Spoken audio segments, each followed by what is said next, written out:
안녕하세요. 세무사 김정은입니다. 오늘은 사회적 기업과 부가가치세 면세 부분에 대해서 알아보겠습니다.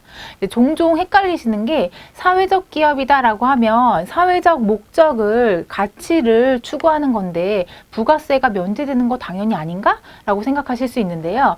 모든 사업에서 다 부가세가 면제되는 것이 아닙니다. 사회적 기업이다 하더라도 부가세가 과세되는 사업을 한다면 부가세를 신고 납부하셔야 되는 거고요. 일정한 요건을 충족하는 용역을 제공한다라고 하는 경우에는 사회적 기업도 부가세 면세가 가능합니다.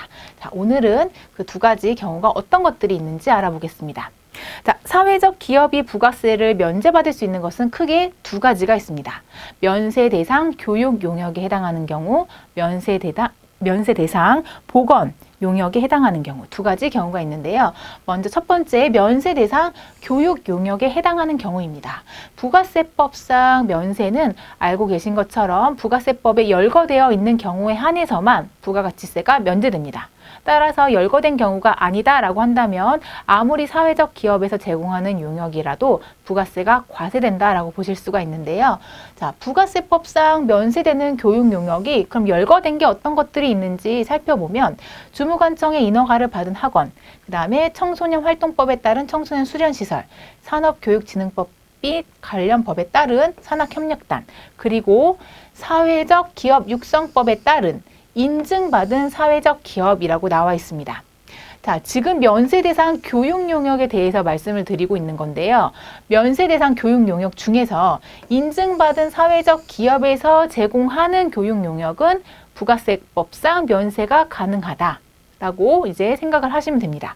인증받은 사회적 기업이기 때문에 사회적 기업은 크게 사회적 기업과 아직 사회적 기업으로 100% 인증받지 않은 예비 사회적 기업 두 가지로 나눠서 볼 수가 있는데요.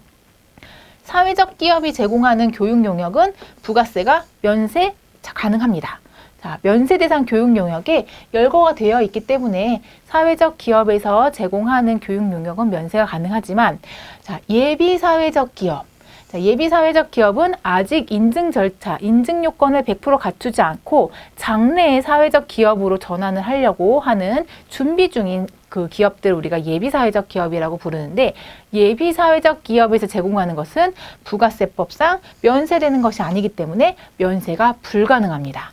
자, 따라서 사회적 기업에서 제공하는 용역일 때 자, 사회적 기업이 인증을 받았다?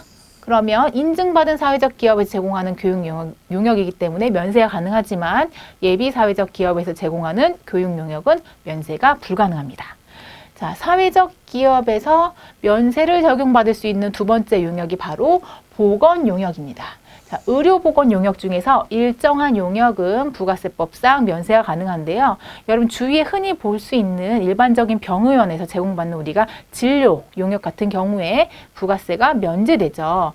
자, 이렇게 일정한 의료보건 용역의 경우에는 면세 대상 보건 용역으로 보고 있습니다. 근데 두 번째, 사회적 기업 육성법에 따라 인증받은 사회적 기업 또는 협동조합이 제공하는 간병, 산후조리, 그리고 보육 용역의 경우에도 부가세법상 면세가 가능합니다.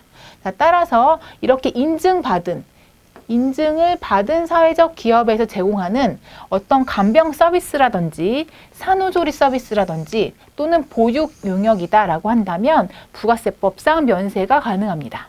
자, 부가세법상 면세가 가능한 교육 용역에서 말씀드린 것처럼 예비 사회적 기업에서 제공하는 것은 보건 용역 또한 부가가치세 면세가 불가능합니다. 인증받은 사회적 기업이 제공하는 그 용역에 대해서만 부가세법상 면세가 가능하기 때문에 예비 사회적 기업에서 제공하는 경우라면 부가세 면제가 불가능하다는 점 참고하시기 바랍니다. 자, 오늘은 사회적 기업과 부가가치세 면제에 대해서 알아봤습니다.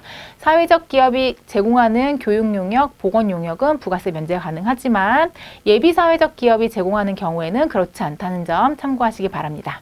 세무사 김정은이었습니다. 감사합니다.